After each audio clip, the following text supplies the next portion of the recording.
Hello बच्चों, स्वागत है आपका आपके चैनल एसआरएस लर्निंग में। बेटा ये हमारी मैथमेटिक्स की बेटा 5th क्लास की वर्कशीट है। वर्कशीट का जो बच्चा नंबर है वो है 143 143 और जो हमारी डेट है वो है 29 दिसंबर 2020। इसमें to apply division in real life situation की जब रियल लाइफ सिचुएशंस हमें आती हैं उस टाइम पे क्या हम डिवाइड का डिवीज़न का क्या है रूल अप्लाई करते हैं और अपनी जो प्रॉब्लम है उसको सोल्व करते हैं। अब सबसे पहले बेटा यहाँ पे आपको अपना नाम और यहाँ पे आपको अपनी टीचर का नाम लिखना है। क्या विश दिशा दीदी सेकंड, इससे पहले हम इसका पार्ट 1 पढ़ चुके हैं कि आज बुक शॉप में दिशा दीदी को बहुत सारा काम है। आप उनके काम में उनकी मदद कीजिए ताकि वह जल्दी से फ्री होकर बच्चों को किताब में से कहानी पढ़कर सुना पाए। पहला क्या है कि सबसे पहले दिशा दीदी को 576 किताबें डिब्बों में पैक करनी है, डिलीवरी करवानी है। यदि एक डिब्बे में 24 किताबें आती हैं तो दिशा दीदी को सभी किताबें पैक करने के लिए कितने डिब्बे चाहिए। तो पहले क्या लिखेंगे हम, इस तरीके से करेंगे, भाग किससे करेंगे 24। ठीक है, तो हमारा जो आंसर आएगा वो हम यहाँ पे लिख देंगे। इसके पैक करने के लिए हम इसको ऐसे सोल्व करेंगे। ठीक है, हम पहले तो ऐसे लिख देंगे, इसको आपको लिखना ऐसे है, इस तरीके से लिखना है। किससे भाग करेंगे 24 से। आंसर जो आएगा यहाँ पे लिखेंगे। क्या करना है हमें, भाग करनी है इससे, किससे करनी है 24 से। 24 का पहाड़ा पढ़ते हैं, 24 से कम 24, 24 दूनी 48, क्योंकि उससे ज़्यादा तो ज़्यादा जाएगा नहीं तो यहाँ पे 2। ठीक है, अब हम यहाँ पे लगा देंगे 17 एक कैरी लेंगे क्योंकि 7 में से 8 जाता नहीं, तो 17 में से 8 गए 9, यहाँ पे 0 और यहाँ पे क्या है 6 उतार लेंगे। ठीक है, 24 का पहाड़ा 4 पर जाएगा, 24 चौके 96, तो हमारा ये पूरा कट गया। तो हमें कितना आंसर आ गया हमारा 24। ठीक है, तो क्या है, तो दिशा दीदी को सभी किताबें पैक करने के कितने डिब्बे चाहिए, आप क्या लिख देंगे 24 डिब्बे, 24 डिब्बे। इस तरीके से आप पूरा सोल्व करना बच्चों। ठीक है, तो कितने डिब्बे बनेंगे 24 डिब्बे। अब चलते हैं आगे वाली प्रॉब्लम पे कि उसके बाद उन्हें 432 नई किताबें शेल्फ में लगानी थी। जैसे ही शेल्फ होते लगानी थी, एक शेल्फ में अगर 16 किताबें आती हैं तो क्या आप बता सकते हैं 432 किताबें कितनी शेल्फ में आएगी। इसके लिए भी हम क्या करेंगे, 432 को क्या है हम 16 से क्या कर देंगे, भाग कर देंगे और आंसर जो आएगा वो लिख देंगे। इसको भी हम पहले क्या है डिवाइड करेंगे। ठीक है, क्या करेंगे 432 को किससे भाग करेंगे 16 से, हमने यहाँ पे करेंगे। ठीक है, 16 से करेंगे। अब हम 16 का पहाड़ा भी पढ़ेंगे, 16 एकम 16, 16 दूनी 32, क्योंकि उससे ज़्यादा जाएगा नहीं। 32 आ गया। ठीक है, अब 3 में से 2 गया 1 और 4 में से 3 गया 1, हमने उतार लिया 2। ठीक है, अब हम 16 का पहाड़ा पढ़ेंगे। 16 का पहाड़ा हम 7 तक पढ़ेंगे तो हमारा क्या है, ये पूरा का पूरा कट जाएगा। तो हमारा आंसर क्या आ जाएगा 27 शेल्फ। तो किताबें कितनी शेल्फ में आएगी 27, हमारा आंसर क्या आ जाएगा 27 शेल्फ में।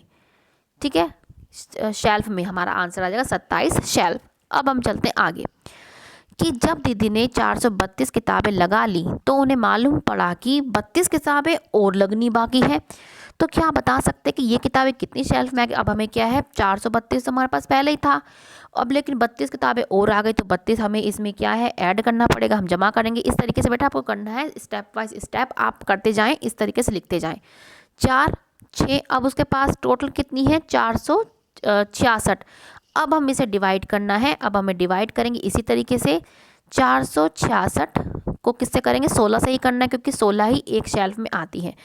तो हम करेंगे, क्या करेंगे 16 कम 16, 16 दूनी 32। ठीक है, कितने आ गए 4 और 1 44, 44 कितने पे जाता है 9 पे, 16 9 कितने होते हैं 144, ये पूरा का पूरा कट जाएगा।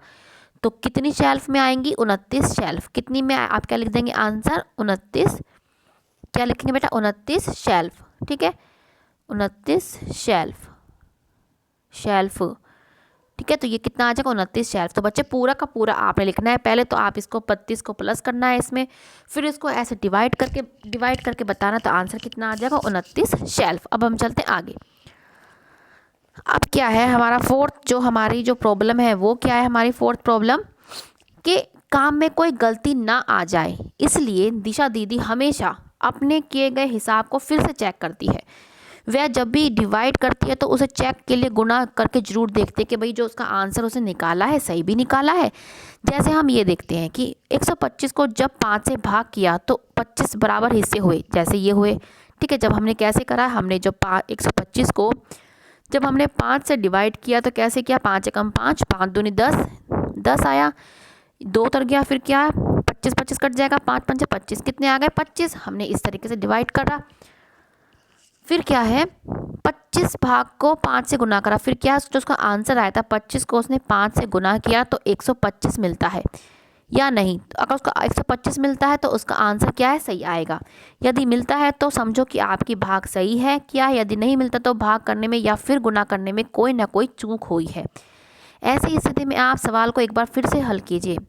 अब हमारा चौथा क्वेश्चन क्या है कि आप अपने टीचर खुद ही बन जाइए और अपने सवाल को खुद गुना कीजिए और खुद डिवाइड कीजिए कि आपने आंसर सही निकाला है। जैसे ये हम पहले लेंगे, पहले तो हम इसको 9 से डिवाइड करेंगे, 32, 9 बाहर रखा हमने, हम कर पाड़ा पढ़ेंगे, 9 एकम 9, 9 दूनी 18, 9 तिया 27, 9 चौक 36, 9 पंजे कितने होते हैं, 9 पंजे 45, लेकिन ज़्यादा है तो यहाँ पे क्या आएगा, हमारा आएगा 4, 9 छिंग 36। ठीक है, अब 13 में से 7 गए, कितना बचे, 13 में 6 गए, 7 बचे, और ये क्या उतार लेंगे 72, 72 कितने पे आते हैं 8 पे, कितने आ गए यहाँ पे, हमारा क्या आंसर आ गया 48। अब हमें पता करने के लिए जो हमने भाग करी है सही करी है गलत करी है, अब हम क्या करेंगे, जो हमारा आंसर आया है 48 उसको जिससे हम डिवाइड कर रहे हैं उससे मल्टीप्लाई करेंगे। क्या 48 को हम 9 से मल्टीप्लाई करेंगे। हमारा जो आंसर अगर से सही आया तो हमारा जो, अगर हमारा आंसर ये आता है तो हमने जो डिवाइड करी है वो सही करी। किसको कैसे करेंगे, 48 को हम करेंगे 9 से मल्टीप्लाई। ठीक है, तो 9 एकम 9, 9 अट्ठे कितने होते हैं 72, 2 लगा हासिल लगा 7। ठीक है, 9 चौके कितने 36, 36 होते हैं, 36 और 7 कितने होते हैं 43। तो हमारा आंसर बिल्कुल एब्सोल्युटली करेक्ट, हमारा क्या है आंसर बिल्कुल करेक्ट है। आप भी बच्चे ऐसे ही स्टेप वाइज दिखना, पहले इसको डिवाइड करना, ठीक है, फिर इसको इससे गुना करके देखना, अगर ये आंसर सही आता है तो आपका आंसर सही है। अब हम दूसरा करते हैं। अब 90 को जो हम इससे डिवाइड करेंगे तो हमें 90 को तो हमें पता ही है कितना आ जाएगा, इसका 90 आ जाएगा जब हम 10 से करेंगे। ठीक है, हमारा आंसर कितना 90 आ गया हमारा। अब हम 90 को 10 से जब मल्टीप्लाई करेंगे तो हमारा क्या है, हमारा 900 आना चाहिए। अब हमारा 900 आ गया, ये तो बिल्कुल सिंपल सा था, तो हमारा आंसर सही है। ठीक है, अब हम करते हैं ये वाला थर्ड को करने के लिए पहले सबसे पहले क्या करना पड़ेगा, हमें इसको डिवाइड करना पड़ेगा। ठीक है,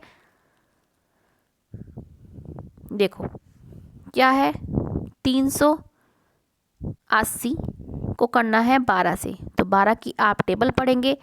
ठीक है, 12 कम 12, 12 दूनी 24 पे जाएगा, ये 24 आ जाएगा यहाँ पे, ये 0 और यहाँ पे 1, 8 उतर जाएगा। ठीक है, 8 कितने पे आता है 12 के 9 पे आता है, 108 से कट गया ये, और 0 जो होगी जो यहाँ बचती है यहाँ पे हम लगा देते हैं, तो हमारा आंसर क्या आ गया 290। हमारा आंसर हम चेक करने के लिए जो हमारा आंसर आया जैसे भाग करें, इनको मल्टीप्लाई करेंगे, कर दिया हमने, 12 को हम 290 से मल्टीप्लाई करेंगे।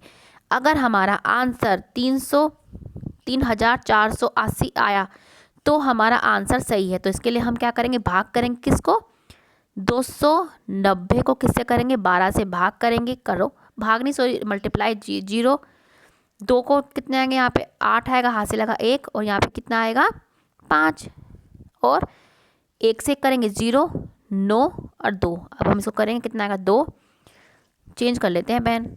ठीक है, 8 4 और 1 3, तो हमारा आंसर क्या एब्सोल्युटली राइट, हमने जो करा है बिल्कुल सही किया है। ठीक है बच्चों, यहाँ से आप इसको देख के करें। अब हम नेक्स्ट पे आते हैं, या आप नेक्स्ट अपने आप करें, क्योंकि जब तक आप करेंगे नहीं तो आप सीखेंगे कैसे। ठीक है, तो मैं चलो 4th और करके दिखा देती हूँ आपको, क्योंकि जब तक आप करेंगे नहीं अपने आप सीखेंगे नहीं, तो आप अपने आप करना। इसके लिए क्या करना पड़ेगा, हमको ऐसे ही लाइन खींचो, 455 है हमारा, उसको 7 से क्या है पहले भाग करते हैं, 7 की टेबल पढ़ो 7 एकम 7 पढ़ा, कितने पे जाएगा ये 6 पे, 42 पे गया, 6 आ गया, कितने आ गए 3, और ये 35 कितने पे जाता है 5 पे, कितना आ गया आंसर 65।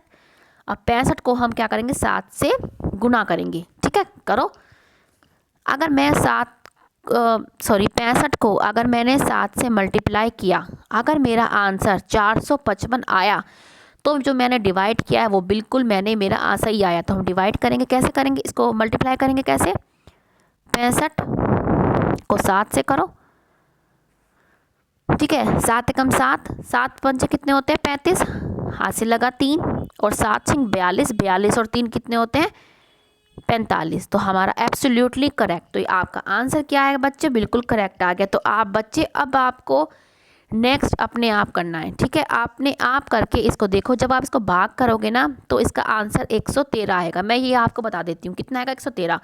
फिर आप 113 को 6 से भाग करो। अगर आपका आंसर 6, 7, 8 आ गया तो आपका बिल्कुल करेक्ट है। मैं इतना आपको हिंट दे रही हूँ कि जब आप इसको भाग करोगे तो 113 आएगा, और जब आप इसको 113 को गुणा करोगे 6 से तो आपका आंसर ये आया, तो आपने बिल्कुल सही किया। ऐसे ही ये मैं हिंट दे देती हूँ, जब आप इसको भाग करोगे तो इसका आंसर 225 आएगा। कितना आएगा 225, ठीक है।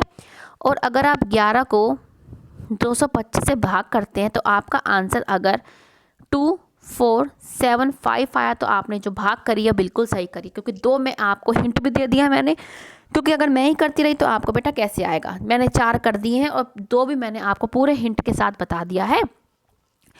एक बार आप प्लीज़ अपने आप ट्राई करके देखेगा, और आपको बहुत खुशी होगी जब आपका आंसर सही निकलेगा ना, तो आपको इतनी खुशी होगी कि मैं आपको बता नहीं सकती हूँ, ठीक है।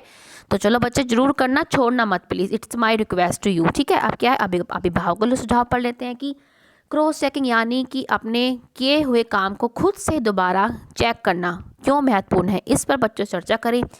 उन्हें प्रोत्साहित करें कि वे अपने द्वारा किए गए सभी काम को, हमें क्या है बच्चे, हम जो काम कर लेते हैं उन्हें एक बार हमें देखना चाहिए कि हमने जो किया है वो क्यों किया है, सही भी किया है कि नहीं किया है, ठीक है। इससे हमारी जो है समझ बनती है, अपने आप ही हम अपनी गलतियाँ निकाल सकते हैं, ठीक है, और उसको सुधार सकते हैं। तो बच्चों ये आपकी आज की बेटा गणित की वर्कशीट है। मुझे पूरी उम्मीद है अच्छी लगे तो लाइक का बटन जरूर दबाएगा, मुझे पता है आप जरूर दबाएंगे, ठीक है। और जो बच्चे नए हैं हमारे चैनल पे वो प्लीज़ सब्सक्राइब कीजिए चैनल को, साथ में बेल का आइकन भी हिट कीजिए, ठीक है बच्चों। अब हम मिलते हैं आगे की वर्कशीट के साथ। आपसे एक ही रिक्वेस्ट है, हमेशा खुश रहिए पहले तो, और दूसरी बात बेटा कोरोना वायरस से बच के रहिएगा। चलो बच्चों बाय।